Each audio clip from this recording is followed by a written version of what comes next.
అయితే బైబిల్‌లో నుండి ఏం చెప్తారో అనేది వ్యత్యాసం. ఎందుకంటే పలువురు ఆలోచనలు చెప్తారు. అయితే ఈ కార్యక్రమం మెయిన్ యూస్ ఏంటంటే నేనేం కోరుకుంటున్నానంటే, ఏదో మనం అడిగి మీరు చెప్పడం అనేది దాటి బైబిల్ ఏం చెప్తుంది? అదేమంటే not left, not right. What God speaks అనేది మనం చూస్తున్నాం. ఇప్పుడు అనేక ప్రశ్నలు అడుగుతున్నప్పుడు సెక్యులర్ క్వశ్చన్స్‌ను హ్మ్. వస్తున్నాయి. బిబ్లికల్ ఓరియెంటెడ్ కాకపోయిన క్వశ్చన్స్ కూడా వస్తున్నాయి. ఇప్పుడు అది కూడా ఫిల్టర్ చేయాల్సి ఉంది. హ్మ్. ఎందుకంటే గాడ్ బైబిల్ నుండి ఇచ్చే ఆలోచనలే మనకి కావాలి. మిగతా ఆలోచనలు ఇవ్వడానికి కౌన్సిలింగ్ సెంటర్స్ చాలా ఉన్నాయి. చాలా ఉన్నాయి. బిబ్లికల్ కౌన్సిలింగ్ అది మనమొచ్చి అడిగే వాటికే చెప్తున్నాం. సో లోన్ నుండి అడిగేప్పుడు మనకది యూస్ఫుల్గా ఉంటుందనేటువంటిది ఇక్కడ అవును. చెప్తే మంచిదనుకుంటున్నాను. అవును. అది కాకుండా రీసెంట్‌గా నేను ఒక రికార్డింగ్‌లో నేను మీడియా గురించి కొన్ని షార్ట్ క్లిప్స్ అన్నీ చేస్తుంటాను. అప్పుడు యూట్యూబ్‌లో అయితే ఒక సెకండ్‌కి చూస్తే దాదాపు ఓ 1,00,000 సెర్చ్ జరుగుతుందట. ఒక సెకండ్‌కి ఇంతమంది వెతుకుతున్నారు. 1,00,000 మంది వెతుకుతున్నారు. వాళ్ళు ఏం వెతుకుతున్నారంటే వారు ఆలోచన బైబిల్ నుంచి వెతుకుతున్నారో లేదో గానీ గూగుల్‌లో అడుగుతున్నారు. అవును. ఈరోజు అన్నిటికిని చూస్తే రెమెడీ అన్నది గూగుల్ అయిపోయింది. అవును. గూగుల్‌లో తప్పుగా ఉంటే తప్పైన విషయమేగా వస్తుంది. గూగుల్ అన్నది ఎవరో ఒకరు ఇన్పుట్ చేసేదే కదా. అవును. గూగుల్ వచ్చి ఆర్టిఫిషియల్ ఇంటెలిజెన్స్ లాగా ఇంటెలిజెంట్ కాదు కదా. అవును. ఎవరో ఒకరు పెట్టేవే. ఎంతో హిస్టరీ అందులో తప్పుగా ఉంది. ఆ! ఎంతో మంది దేశ నాయకులను గుర్చిన తప్పుడు అభిప్రాయాలు చెప్తుంది. సో గూగుల్ అనేది ఎవరో ఒకరి ఇన్పుట్, వేరెవరికో అవుట్పుట్. హ్మ్. సో ఇది వచ్చి గాడ్స్ ఇన్పుట్. అవును. అప్పుడు ఇందులో ఉన్న వాటిని అడగడం సబబుగా ఉంటదనుకుంటున్నాను. అయితే ఇప్పుడు తెలివిని నేర్చుకునే కాలంగా ఉంది. జనులు అధికంగా వెదుగుతున్నారు, నేర్చుకోవాలనుకుంటున్నారు. అదే ఆర్టిఫిషియల్ ఇంటెలిజెన్సే అందరూ ఆర్టిఫిషియల్‌గా ఉండాలని, ఇంటెలిజెన్స్‌గా ఉండాలని అనుకుంటున్నారు. డానియల్ 12:4లో చదువుకుంటున్నాం కదా. చాలా మంది నలుదిశల సంచరించినందున అవును. తెలివి అధికమగును. అవును. ఎగ్జాక్ట్‌గా ఈ కాలం గురించే అవును, చెప్పబడింది 12:4లో. అది కాకుండా నాకు ఇంట్రెస్టింగ్‌గా డానియల్ రివల్యూషన్‌లో చాలా చూశాను. డానియల్ చాప్టర్ ఎలాంటిదంటే, ఒక రాజు గూగుల్‌లో వెతుకుతున్నాడు. ఆ రోజుల్లో గూగుల్ లేదనుకోండి. అయితే అతడు దానియేల్‌ని వెతుకుతున్నాడు. ఆయన యాక్చువల్‌గా డానియల్ గురించి ఈయనకి తెలియలేదు. నెబుకద్నెజర్‌కి తెలియలేదు. తర్వాత డానియల్‌ని తీసుకెళ్లి నిలబెడుతున్నారు. ఆ తర్వాత ఒక్కొక్కటి డానియల్‌ని అడిగే అవును. చేస్తున్నాడు. అంటే శత్రువు రాజు వచ్చినా కూడా అతను కూడా డానియేల్‌ని ముఖ్యమైన స్థలంలోనే ఈ ఉంచాడు. విధంగా వాళ్ళు దీర్ఘదర్శులను అడిగి చెప్పేవారిని ఉంచుకున్నారు ఆ కాలంలో. ఎందుకంటే రాజులకి అటువంటి ఒక బ్రాడ్ మైండ్ ఉంది చూడండి. ఏం చేయొచ్చన్నది క్రింద ఉండే వ్యక్తి దగ్గర అవును. అడిగేటువంటి స్వభావం. అప్పుడు వీళ్ళందరూ ఆ కాలము నుండే, అంటే రాజుల కాలము ఆరంభము నుండే పిలిచి అడుగుతారు. ఇది చేయొచ్చా, అది చేయొచ్చా, అవును, ఏం advices. చేయొచ్చనేది అనేటువంటిది ఒక కాలంలో అది మూఢనమ్మకంగా మారిపోయింది. మారింది. ఆ, అంటే వాళ్ళు చెప్తేనే చేస్తాం, వాళ్ళు వెళ్తేనే వస్తాం. అది మిస్యూజ్ చేసిన వాళ్ళు కూడా అనేక చాలా మంది మంది ఉన్నారు. ఉన్నారు. నేనొక రాజకుమార్తెను గూర్చి ఒక పుస్తకంలో చదివాను. హిస్టరీలో జరిగింది. ఆ రాజకుమార్తె తర్వాత దేశానికి మహారాణి అయి తన అంతఃపురములో ఆమెకి ఆలోచన చెప్పడానికే 100 మందిని ఏర్పరుచుకుందట. డైలీ వాళ్ళు చెప్పిందే వింటదట. హ్మ్. ఆమెను గూర్చి కమెంటరీ రాస్తూ ఒక రచయిత ఏమంటాడు, ఆ మహారాణి నాశనము కావడానికి కూడా ఉన్నవాళ్ళే అవును. కారణమని రాస్తాడు. హ్మ్. సో సరి అయిన ఆలోచన దొరక్కపోతే మనం ఆ స్థలములో తప్పు తప్పు అవుతుంది. చేయడానికి ఆస్కారం ఉంది. ఏం సొలొమన్ రాజా కుమారుణ్ణి గమనిస్తే అతను ఆలోచన అడుగుతున్నాడు కదా. వెళ్ళి అప్పుడు ఒక క్లాష్ 2, 3 అయింది. రోజుల తర్వాత రమ్మని చెప్తాడు. రెండిటినీ అడుగుతున్నాడు. అయితే ఎవరిని ఫాలో చేస్తున్నారనేది అదే అక్కడ మిస్ అవ్వడానికి అవకాశం అవును, ఉంది. ఇప్పుడును బైబిల్ ఇంతటి ఆలోచన ఇస్తుంది హ్మ్. కదా. అది ఎంతో ఈజీగా అపవాది ఎవరి ద్వారానో ఆ యొక్క మంచి ఆలోచన పెరికేస్తున్నాడు. హ్మ్. తీసి ఏదో దుర్మార్గపు ఆలోచన పెడుతున్నాడు. మనము ఏ స్థాయికి ఆ ఆలోచనకి స్పిరిచువల్గా ఇంపార్టెన్స్ ఇస్తున్నామనేదే ముఖ్యం ఇక్కడ. కరెక్ట్. సొలొమోను కుమారుడు రెహబాం ఇవ్వలేదు. హ్మ్. అతడు యవనస్తుల మాట ప్రకారంగా నడుచుకున్నట్టుగా చెప్పబడుతుంది. ఒక దగ్గర దావీదైతే యోవాబు చెప్పిన మాటను వినడు, జనులను లెక్కించే దగ్గర. సో ఆలోచనలు అవసరమైన పరిశోధన అన్ని కాలాల్లోనూ జరుగుతుంది. జవాబు ఇవ్వబడుతుంది. ఇంకా నేరుగా చెప్పాలంటే దేవుడు చెప్తున్నాడు, నాకు మొరపెట్టుము, నేను నీకు ఉత్తరమిచ్చేదను, గ్రహింపలేని సంగతులు తెలియజేస్తానంటున్నాడు. నన్నడుగుము, నీకు ఉత్తరమిస్తానంటున్నాడు. మనం ఎవరిని అడుగుతున్నాం? అదే ఫస్ట్. అట్లే మనము అడిగేది దేవుణ్ణి అడగకుండా ఆల్టర్నేటివ్గా దీర్ఘదర్శిని అడుగుతూ ఉన్నాం. చెప్పింది సరిగ్గా ఉందనేది అర్థం చేసుకునే స్థాయిలోనైనా ఉండాలి. ప్రవచనాన్ని గూర్చి చెప్తూ పౌలు చెప్తున్నాడు, ప్రవచించుటను నిర్లక్ష్యము చేయకుడి, సమస్తమును పరీక్షించి మేలైన దానిని చేపట్టుడి. తెస్సలోనికేయులకు రాస్తున్నాడు. అలాగంటే ప్రాఫెసీలో మోసమైనది వస్తుందని అప్పుడే చెప్పాడు. ప్రాఫెసీ అనేది ఒక రీతిలో ఇప్పుడు యోచించేదిగా ఉంది. హ్మ్. అది యాక్చువల్గా సంఘం యొక్క క్షేమాభివృద్ధి కొరకే ఇవ్వబడింది. అంటే సంఘానికి ఆలోచన ఇవ్వడమే ప్రాఫెసీ. ఇప్పుడు ప్రాఫెసీ ఎలాగైందంటే అది కనబడట్లేదు, ఇది కనబడట్లేదు, ఇది కనిపెట్టి ఇవ్వండి అన్నట్టు అదొచ్చి దర్యాప్తు శాఖలాగైపోయింది ఇప్పుడు. అది కనిపెట్టిచ్చేవాళ్ళు ఉన్నారు. సో ఈ ఆలోచనలు ఎలా దారి తప్పుతున్నాయని చెప్తున్నా. ఇక్కడ తర్వాత ఆ ప్రవక్త కంట్రోల్కి వెళ్ళిపోతున్నారు. వారు ఏం చెప్పినా చేస్తారు. పిల్లల పెళ్లి వరకు కూడా ఆయన చెప్పింది చేస్తారు. తర్వాత అది ఏదో మిస్టేక్ అయిపోయిందంటే నిందను ప్రవక్త మీద వేస్తారు. ఆయన చెప్పే మేము చేశాము అని చెప్పి. ప్రవచించటను నిర్లక్ష్యం చేయకుడి, సమస్తమును పరీక్షించి మేలైన దానిని డిసర్న్మెంట్ చేయమని పౌలే చెప్తున్నాడు. సో ఆలోచనలు, పరిశోధనలు జరుగుతూ ఉన్నాయి. ప్రశ్నకైన జవాబు అవి అడగబడుతూ ఉన్నాయి. అయితే ప్రత్యుత్తరం వచ్చినప్పుడు సరేనా కాదా అన్నది వాక్యంతో ఏం చేయాలి? క్లారిఫై చేసుకోవాలి, లేకుంటే తర్వాత ఇబ్బంది పాలవుతారు. ఈరోజు ఒక ప్రశ్న డానియేల్లో నుండి మనం చూద్దాం. Daniel chapter 11:32. ఈ వచనం పైపైన చూస్తే చాలా సింపుల్గా ఉంది, చాలా బేసిక్గా ఉన్నట్లుంది. అయితే ఇంగ్లీష్లో ఒక బైబిల్లో ఒక యూనిక్ అయిన వర్డ్ చూశాను. అది ఏంటంటే అది but the people who know their God will display strength and take action. Display strength అని ఉంది ఒక బైబిల్లో. They will do great exploits.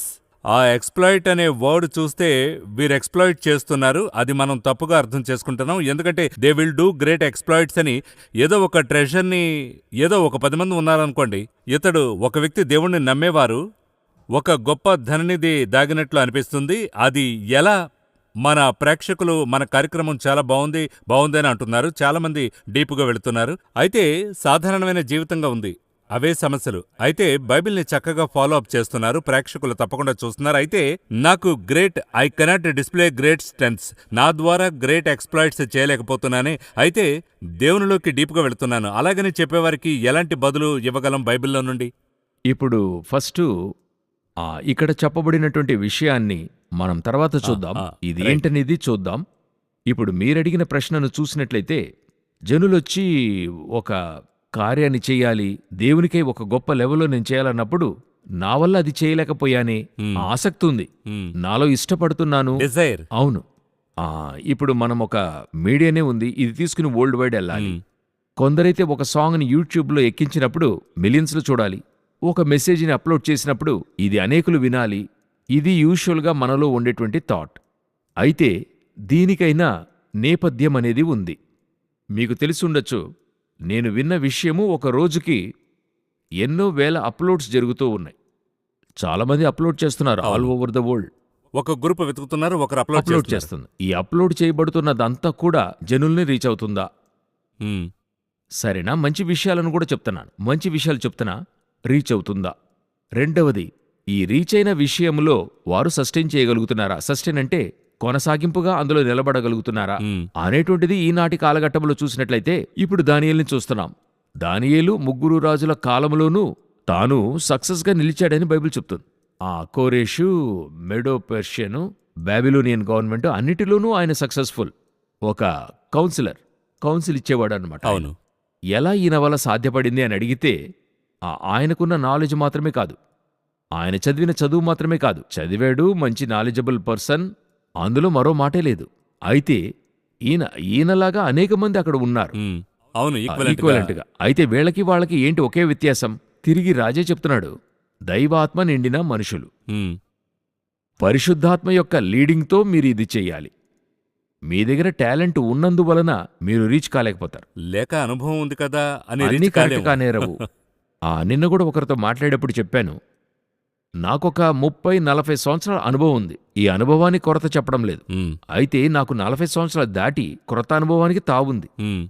ఇంతవరకు 40 సంవత్సరాల దొరకని అనుభవంలో దేవుడు నడిపించడానికి శక్తిమంతుడై ఉన్నాడు. అదే దావీదును ఒకసారి ఫ్రంట్లో పో అని చెప్తున్నాడు, తిరిగి అలా చెప్పాడని మరలా ఫ్రంట్లోకి వెళ్ళలేదు, తిరిగి అడుగుతున్నాడు. అది ఒక యూనిక్. అవును, తన యొక్క ఎక్స్పీరియన్స్ నేను నమ్మలేదు. ఈ రోజు ఈ ఎక్స్పీరియన్స్ నమ్మి మన నోటిలో ఆ మాట వస్తుంది, నాకే చెప్తున్నావా బైబిల్, నాకే చెప్తున్నావా? నేనెన్ని సంవత్సరాలుగా బోధిస్తున్నాను, నేనేం చెప్తున్నాను? మన అనుభవం కొరత చెప్పడానికి లేదు, అది అవసరమవుతుంది. కొంతమందికి ఆ అనుభవం అవసరమేంటి. అయితే అదే సమయంలో నాకు క్రొత్త అనుభవం దొరుకుతుంది, నాకు తెలియని విషయాలు ఇంకా ఎన్నో ఉంటాయి నాకు. అక్కడే ఈ సమస్య వస్తుంది. దానియేలు దగ్గర ప్రతి రోజును అనుభవాన్ని మించి దైవాత్మ నడిపింపనేది ఉండింది. ఇది చెయ్యొచ్చా, ఇదేంటి, దీని వివరమేంటి? అందువలన దానియేలు వల్ల మిగతా వారందరికంటే గొప్ప రీతిలో రీచ్ కలిగి ఉండాడు. ఇప్పుడు మనము అక్కడ 2వ అధ్యాయంలో నెబుకద్నెజర్‌కి ఒక స్వప్నం అవును. వస్తుంది. ఆ స్వప్నమును గురించి మొదట ఎవరిని అడుగుతున్నాడంటే బబులోనులో ఉన్నటువంటి జ్యోతిష్కులైన వారు. వాళ్ళంటే ఆ అస్ట్రాలజర్స్. అవును. వాళ్ళని పిలిచి అడుగుతున్నాడు. వాళ్ళది చెప్పలేకపోయారు. ఉమ్, డానియేల్ తీరుస్తున్నాడు. దాని తర్వాత 4వ అధ్యాయంలో అతనికి సందేహం కలుగుతుంది. దానికి దానియేలుని పిలుస్తున్నాడు, జవాబును పొందుకుంటున్నాడు. అప్పుడు ఈ యొక్క కార్యము జరగడానికి కారణం ఏంటంటే నా దగ్గర టాలెంట్ ఉంది, అది నేను ఉపయోగించడం కంటే ఆ టాలెంట్ దేవుడు యూజ్ చేయడం, ఉమ్, అదే వాళ్ళని సస్టైన్ చేయనిచ్చింది. ఈ రోజున్న వాళ్ళకి కూడా మనం ఏం చెప్పదలుస్తున్నాం, ఏం జవాబు ఇవ్వాలనుకుంటున్నాం, మీ టాలెంట్ ఉంది, అది ఉండటం వల్ల ఫేస్బుక్, యూట్యూబ్లో ఎక్కించాలనేది అవసరం లేదు. దేవుడు చెప్తే చేయండి. ఉమ్, మీరు ఏ సందులో, మూలలో, గ్రామంలో తెలియని వ్యక్తిగా ఉన్నప్పటికీ మిమ్మల్ని తీసుకెళ్లి రాజుల మధ్య కూర్చోపెట్టడానికి దేవుడు శక్తిమంతుడై ఉన్నాడు. ఉమ్, నేను అద్భుతంగా కీబోర్డ్ వాయిస్తాను, నాకు ఎంతో ఒక బ్యాక్గ్రౌండ్ ఉంది, నేను బైబిల్ కాలేజ్ ముగించి, థియాలజీ ముగించి, కమెంటరీస్ ముగించి, నాకు హీబ్రూ తెలుసు, గ్రీకు తెలుసు, ఇది తీసుకెళ్లడం ప్రభు వల్లే అవుతుంది. ఉమ్, గొర్రెలు మేపేవాడిని ఆయన రాజుగా మార్చగలడు, అవును. రాజుగా కూర్చున్న వానిని గడ్డి మేసేవానిగా చేయగలడు. 7 సంవత్సరాలు. Correct. So God can do anything. ఇలా అర్థం చేసుకోవచ్చా? అదేమంటే all of God's work doesn't mean it's God's will. ఎందుకంటే నేను రీసెంట్గా స్టాన్లీ అన్న దగ్గర ఇంటర్వ్యూ షూట్ చేస్తున్నప్పుడు ఈ మాట చెప్పినప్పుడు అంతా కూడా అన్ని సమస్తం గాడ్స్ వర్కే. అయితే అన్ని దేవుని చిత్తమేనా అనే ప్రశ్న వస్తుంది. ఎలా చూస్తున్నారు? అది మీకు ఎలా ఎలాగంటే అనిపిస్తుంది? ఇప్పుడు తరచుగా మెసేజెస్లు చెప్తూనే ఉన్నా, ఆ. గాడ్స్ విల్ చేస్తున్నారా, గాడ్స్ పర్మిషన్ చేస్తున్నారా? God's will is different from God's permission. ఇప్పుడు టాబర్నకల్ ప్రత్యక్షపు గుడారం ఉన్నది, అది గాడ్స్ విల్. మోసెస్ని పిలిచి దేవుడు కట్టమంటున్నాడు, ఇది నాకు చేయమంటున్నాడు. అయితే దేవాలయం ఉంది కదా, టెంపుల్ ఉంది కదండి, అది గాడ్స్ పర్మిషన్. డేవిడ్ వెళ్ళి అడుగుతున్నాడు ఇలా ఒకటి కట్టాలని. తిరిగి దేవుడు అడుగుతాడు, నేను నిన్ను కట్టమని చెప్పానా అనేటువంటిది. నాకిష్టం లేదంటున్నాడు. చెప్పి అంటాడు, అడిగింది దావీదు, బాధపడతాడు, కట్టమని చెప్తాడు. ఇది పర్మిషన్. ఉమ్, ఈ విల్కి పర్మిషన్కి చాలా డిఫరెన్స్ ఉంది. ఉమ్, ఈ యొక్క విల్ దేవుని చిత్తములో ఉన్నప్పుడు అందులో పెయిన్ ఉండదు. ఉమ్, ఇప్పుడు ప్రత్యక్షపు గుడారం ఉంది. ఈ ప్రత్యక్షపు గుడారం వలన ప్రజలకి ఎటువంటి ఆపద కలగల. అయితే దేవాలయం కట్టబడిన స్థలములో ఈ రోజు వరకు సమస్య ఉంది. ఉమ్, అదే చెప్తున్నాను, ఈ గాడ్స్ విల్కి, గాడ్స్ పర్మిషన్కి నేను చేసేవన్నీ గాడ్స్ విల్లేనా చెప్పలేం. ఉమ్, నాకు గాడ్ పర్మిట్ చేస్తాడు. పర్మిషన్ ఇచ్చాడంటే అందులో నాకు ఒక పెయిన్ అనేది ఉంటుంది. ఉమ్, అందువల్ల నేనెప్పుడు చెప్పేది, గాడ్ని ఏం చేయవద్దు, కాలు పట్టుకుని విలపించొద్దు, ఇది ఇవ్వండి అది ఇవ్వండి అని అలా విలపించొద్దు. దేనికి విలపించాలో దానికి విలపించాలి. దేశానికై విలపించొచ్చు, రివైవల్ కోసమంటూ విలపించొచ్చు. అదే సమయంలో నేను చెప్పేది ఒక ఉదాహరణకే, కొందరైతే వారి యొక్క ఆర్థిక పరిస్థితి పెరగక ముందరే మిగతా వారిని చూసి నాకు కారు కావాలంటారు. ఉమ్, నేను చెప్పేది ఒక ఎగ్జాంపుల్. కారు కావాలంటే అది దేవునికి తెలుసు, ఈ సమయంలో కారిస్తే ఇతను పెట్రోల్ వేసుకోలేడు, ఇతని వల్ల ఫాస్టాగ్ కట్టుకోలేడు, పార్కింగ్కి ఇంటి ముందు స్థలము లేదు. దేవుడేం చేస్తాడు, నా మటుకు నేను నమ్మేది, మొదటిగా కారు నిలపడానికైనా ఒక స్థలం ఇస్తాడు. కరెక్ట్. మొదటిగా మీరు కారు కొన్నారు, దానికి పెట్రోల్ పోయించడానికి ఫినాన్స్ కావాలి కదా, చేతిలో డబ్బే లేదు. నేను స్వయాన ఒకరిని చూసింది చెప్తున్నా.